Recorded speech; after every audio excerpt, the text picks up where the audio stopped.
So it appears that it is the time of the year in which we get the leaks, and in this case we have a few good leaks, and of course we are not going to be talking about the latest updates slash the development that is coming to Enlisted, of which those preferred maps and those preferred the desertion penalty system I will cover in another video. But in today's case we have three big pretty unique leaks, and these leaks are nothing to sneeze at. So without further ado, let's just get started. Starting with the first one is a new Eastern Front map. Now I know what you guys are thinking, you're like, oh no, please not another Eastern Front map, but this one is actually pretty unique. This one is Vowed. Now I don't know where this place is, but it looks like from the image it's forest and we do have a defensive position. Pretty good defensive position, might I add. So I don't think it's really the Kursk, because by the time the Kursk battle really started, there was a thing called flattening or burning the entire battlefield. It was practically hell.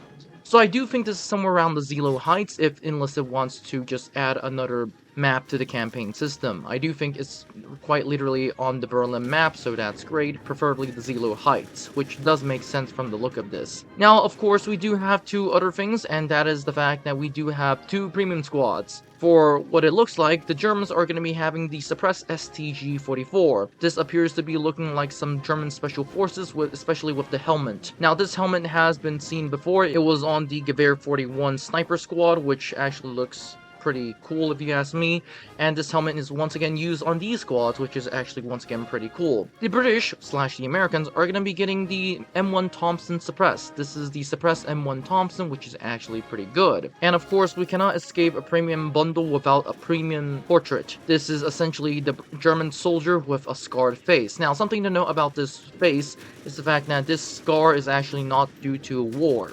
To be exact, it's not really due to shrapnel, and this scar is mainly due to fencing. The reason why I say this is historically before World War II, most German officers would fence, and they usually want to cut their own face in a match against, well, their opponents, so they could look more essentially cool slash terrifying slash whatnot.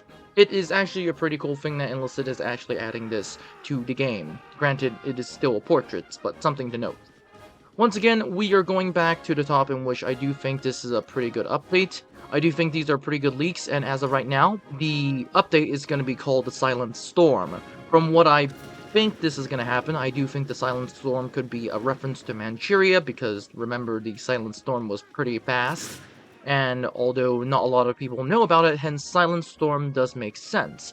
However, I could be completely wrong, and as of right now we don't have any leaks or hints that this is a Manchurian or anything regarding the Japanese versus the Soviet Union, because once again, we don't know.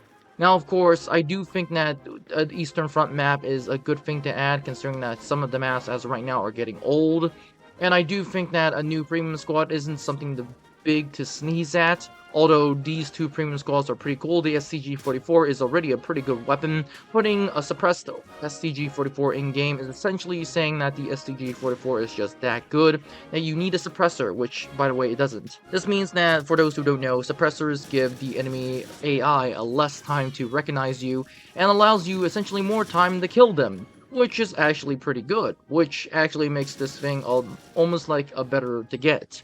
And as of right now, these premium squads are essentially S tier, because mainly, once again, this STG-44 is already a good weapon, and you put a suppressor on them, which makes it better, and the M1 Thompson is already pretty good, and you put a suppressor on them, so that's great. I'm assuming that the STG-44 is going to be at tier 5, and the M1 Thompson is going to be at tier 3, so that's great. But, needless to say, this is all it for the leaks. I do think that this leak is actually pretty unique, and I do think it's a pretty good leak if you ask me. The next update, I'm looking forward to it. And so without further ado, this is all it for this video. Don't forget to like, subscribe, and join the Discord. Comment in the comment section down below of what do you think, and what do you want to see for the next update, and I'll see you in the next one.